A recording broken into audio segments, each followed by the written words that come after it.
Hello, everybody. Welcome. This is not an official episode. I just thought I might want to do an update for any of you that are wondering about what is going on here with the flooding. If you've heard about flooding in Vermont, it seems to be a yearly thing now. So there was a big flood last year. We were not in town. We were in California, and it was really, really devastating for the capital. Montpelier and Waterbury, a bunch of places just got completely demolished in this previous round. But our place, we had some flooding in the basement of the house, but it stayed in the lower area. It wasn't that bad, it wasn't terrible. And then in December, there was like a big thaw and a bunch of rain, and then a crazy thing happened where the river kind of diverted itself for a second, because we have this, it's actually, they call it brook in this case, but a brook that kind of goes through the property, but it's supposed to go a very specific path, and it decided to go a different way and went over the road that goes to the barn, from the house to the barn. Wasn't terrible. It sort of washed away a little bit of the sand on this gravel road, but wasn't that big a deal. Everything's still drivable, it dried up quickly, not a big deal. Okay. So now this year, so it's incredible how localized this stuff is. So this year, there was certainly some flooding, a lot of roads got damaged, but man, it was very much focused in our area. So there's a road that just goes right up our thing, right up along our property and up this sort of mountainside, and that's where the majority of the rainfall was. All of it accumulated, came down that brook and landed in our property. So we got clobbered this time. I mean, just annihilated. It was insane. So let me. I'll pull up some pictures so you can see what we've been through here. It's been days of just trying to unbury, clean up, all that kind of stuff. So this was sort of the beginning of it. I'd gone from the barn over to the farmhouse to have dinner with a friend over there. And Sagan was looking out the window. He's like, "Dad, the river's going over the road." I was like, "No, it's not. Come on, the rain just started." Went over and looked at it. This was about 7 o'clock at night on Wednesday, last Wednesday, almost a week ago. And I looked and whoa, there's a lot of water going over the road. So I ran out there to look at it, and it was intense. A huge amount of water going over the road to the barn. It looked something like this. Whoa. So this is the road, and this is just a whole new massive river going across there. It's probably, in the middle here, it was a couple feet deep. At the edges, it was a little, a little shallower, but yeah, walking across there is probably, a foot, 18 inches, something like that, and it was moving. And I don't remember exactly when this was taken, if this was, I think this was that night, around that time. So that night, I realized, this is going to get impassable, because the storm was really sort of at the beginning. And so I went back in the house, and I told Sagan, "Hey, if we're going to sleep in that barn tonight, because that's really where we're living now, we got to go right now, or we're not going to be able to get across this thing." And so he said, "I want to sleep in the barn. I want to sleep in the barn." Okay. I scooped him up, put him on my shoulders, and walked across that thing. I tested it first without him to make sure that it was going to be stable enough to do. And it was doable. I had to be careful with my steps and all that, because there was a lot of water going by, but, I felt safe doing that. And so then our friend came out to just make sure that we made it across okay. And then we went back to the barn, and our dog Max was still in the barn. And so when we got there, I was able to let him out. He had sort of been in there while we were having dinner, so he needed to get out. And when he saw our friend on the other side of this new river going across the road, he decided he wanted to go say hello to them. So he took off running. I didn't, he does that all the time. Didn't really think about it. So I went inside and started cleaning up, whatever. And then Sagan goes, "Dad, Max is stuck in the river." Like, no way, he's not stuck in the river. That dog's not that dumb. He's not going to go in that water. He's not that crazy.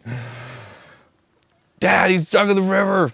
And so I came to the window, and I'm quite far away now, almost 100 yards away from where this is. But even from where I was in the window, I look out, and all I see is 4 legs go whoosh through the water. It rolled him over in the water. Oh, fuck, and ran out there, running towards the river fast as I can, screaming his name. And he managed to get his footing, and then was like porpoising out of the water. We almost lost Max. It was a bit dramatic, but he saved himself.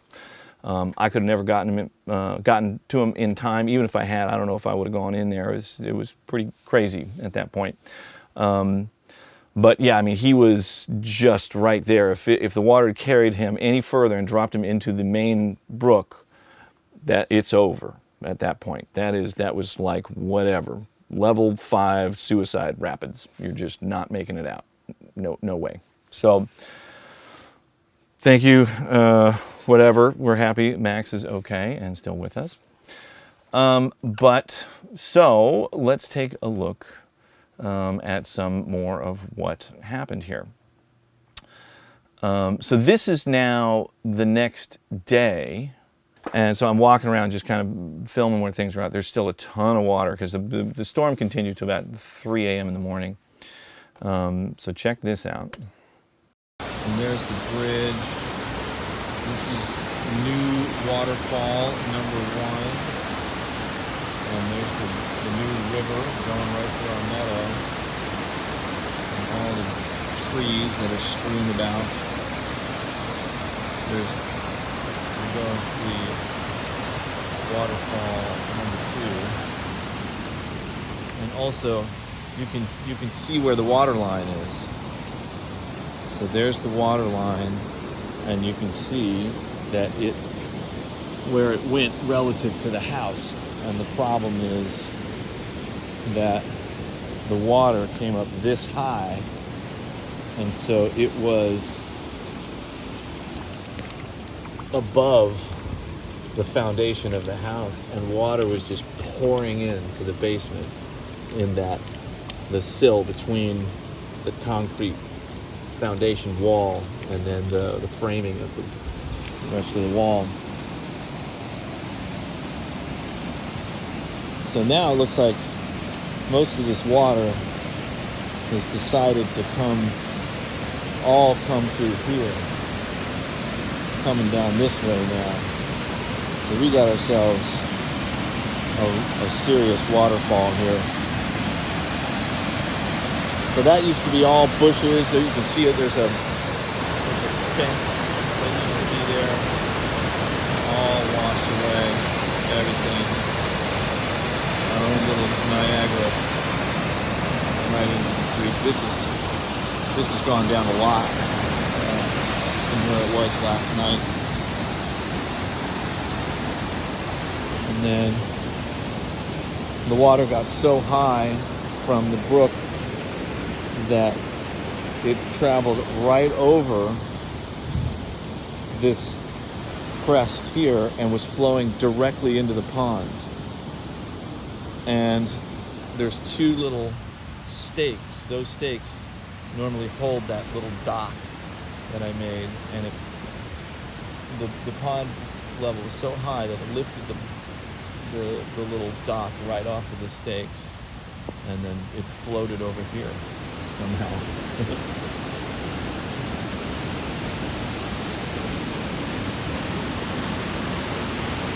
So here is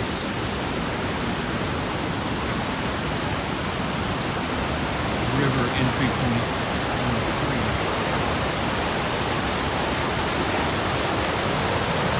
There it is. And you can see the barn in the background. And now we're going to go walk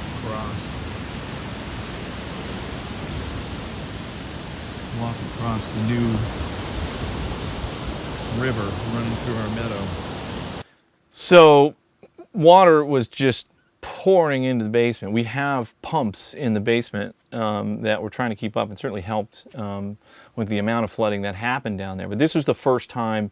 There's 2 levels to the basement. The upper part of the basement flooded as well. It got about 2 inches of water, and then the lower part is about 2 feet deep with water. And so this is what that looked like. I think this video was taken probably, closer to the following morning.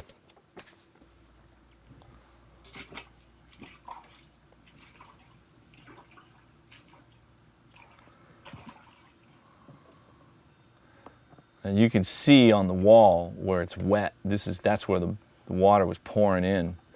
You see these streams of water. So this was after the water had receded a bit.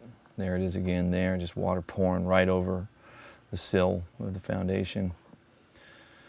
And we had this basement was flooded a couple times before. And so we were kind of used to that, sadly. But so most of this stuff had been sort of set up so it could get wet. There was some shoes and some clothes and stuff in bins and whatever down there. But all of that, clothes can be washed and shoes can be cleaned, and nothing really got destroyed. The only thing you'll see like a blue furnace back before, that thing had to get reworked. That thing got submerged, so that was all messed up. But this area had never been flooded before, and we're extremely fortunate that it was only a couple of inches, because you just got a sort of a glimpse of it there for a second. But this is where Grace keeps a bunch of her wardrobe that she rotates out when she's on tour and stuff. She'll pick different stuff to take out, try and always keep, cool new looks going when she's on tour. So a lot of that is down there. But that was all on racks on hangers. So, the bottoms of all the garments were probably at least a foot off the ground, so that stuff didn't get wet. So we were actually pretty lucky. It was a huge mess down there. We had put down carpets all over the place down there because it was just like a cold concrete floor. If we were going to be hanging out there, we wanted to make it a little more comfortable. We had to pull out all those carpets, take them all outside. They're insanely heavy. Find a place to hang them up, let them dry in the sun, then roll them back up, try and bring them back in. We're not putting carpets down again. But it was a huge amount of work. It was insane. So let's see. We'll look at some other stuff here. Here is walking across the bridge. Fortunately, the bridge was spared. It survived this. The bridge is robust. Massive concrete footings and 4 huge steel I-beams. Like, that thing is no joke. Sure, it'll get beat down at some point, but not this time. Here we are going across the bridge. Fortunately, the bridge is still here, and it's possible that having the water go through the meadow may have saved the bridge, because it really split the volume of water almost in half. And now it seems like more of the water is going through the original brook, and this has slowed down quite a bit from what it was. But it's amazing. So that's the road that leads to the barn right there, and in this section it's just gone. It's crazy. It's just completely washed out. And so there it is, just carving its way through the meadow.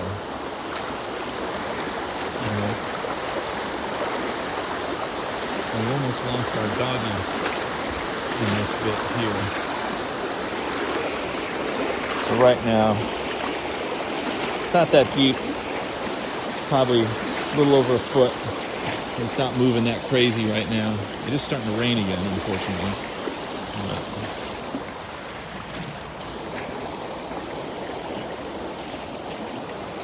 So we'll go over. I haven't really had a chance to really look at this.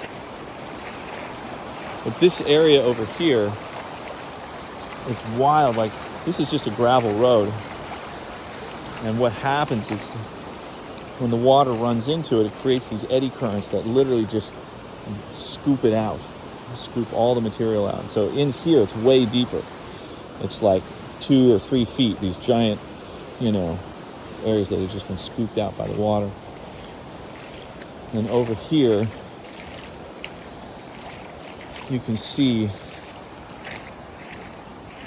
the enormous trees that got washed into the meadow. An insanely powerful water. I mean, it looks like King Kong was here throwing trees around. It's just unbelievable. So these trees are massive. These are like 40 foot tall tree trunks. All the roots, everything, just completely tore out of the ground. Even that root structure is probably 8 feet tall.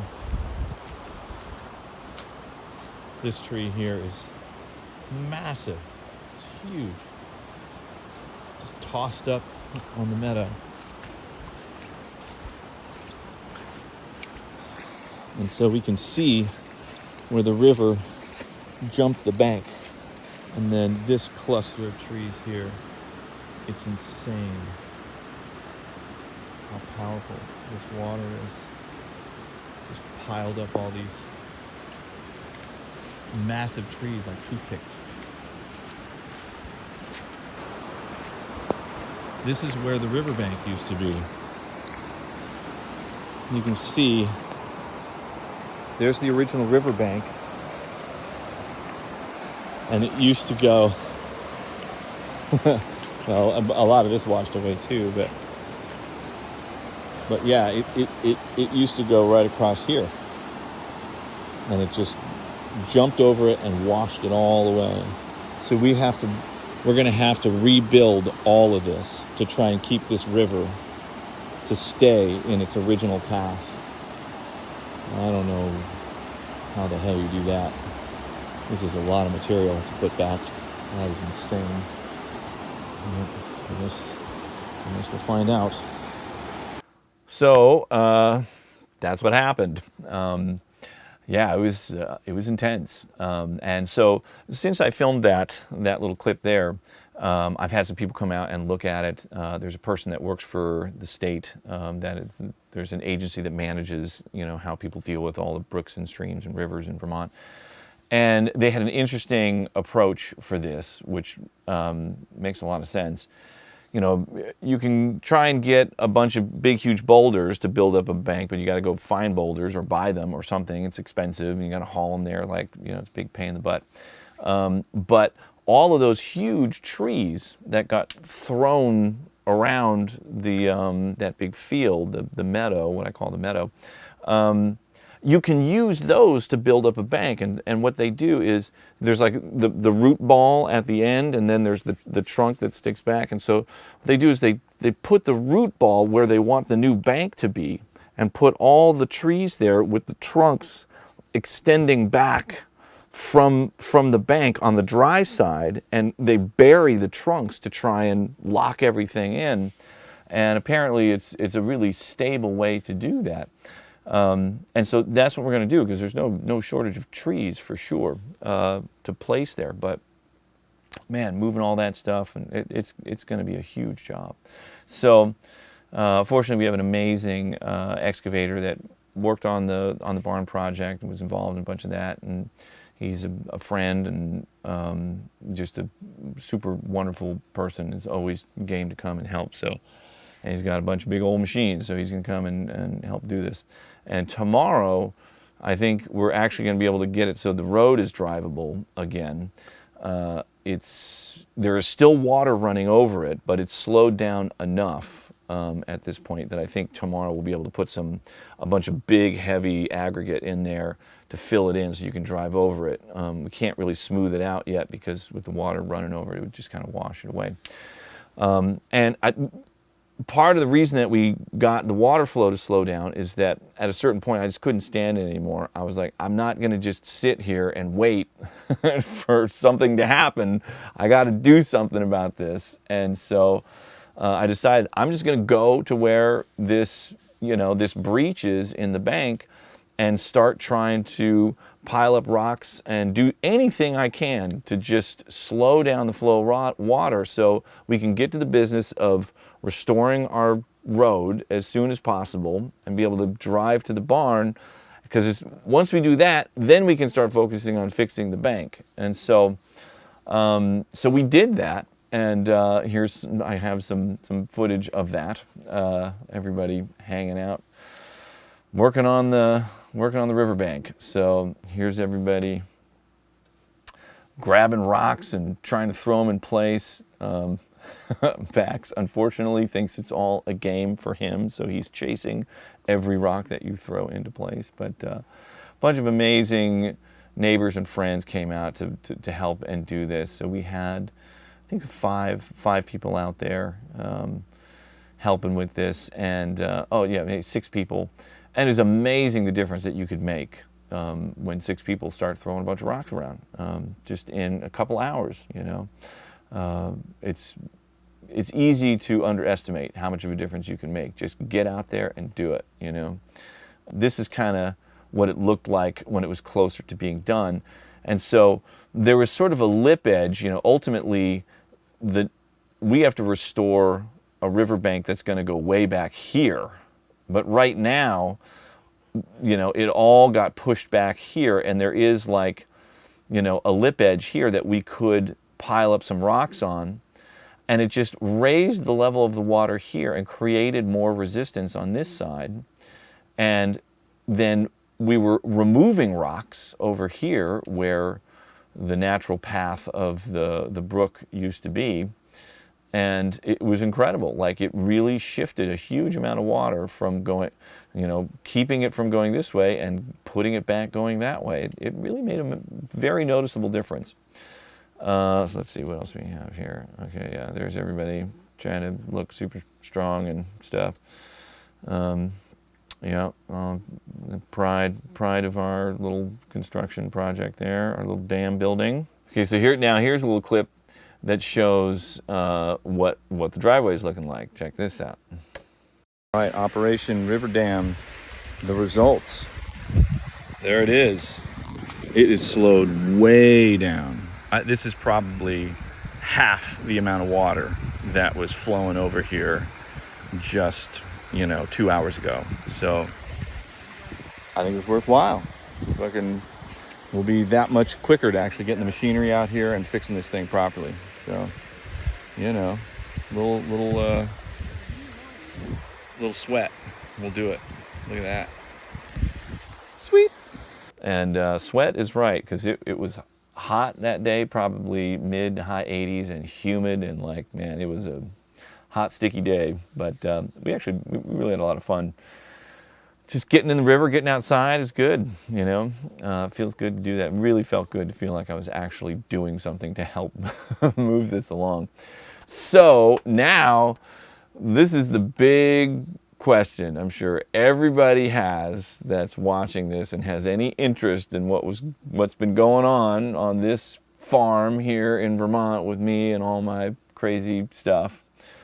So the big question is, what happened to the barn? What happened to this building? I'm here to say the barn is dry. Not a drop. Not a single drop of water got inside this building. It was close. It was within about an inch, right outside this window. There's a window right here, right on the other side, about, 20 feet away. There's a little swale that catches all the water that comes off the hillside here and just carries it down, dumps it back into the brook, and it definitely flooded, and it came up to about an inch below the threshold on the door, the back door.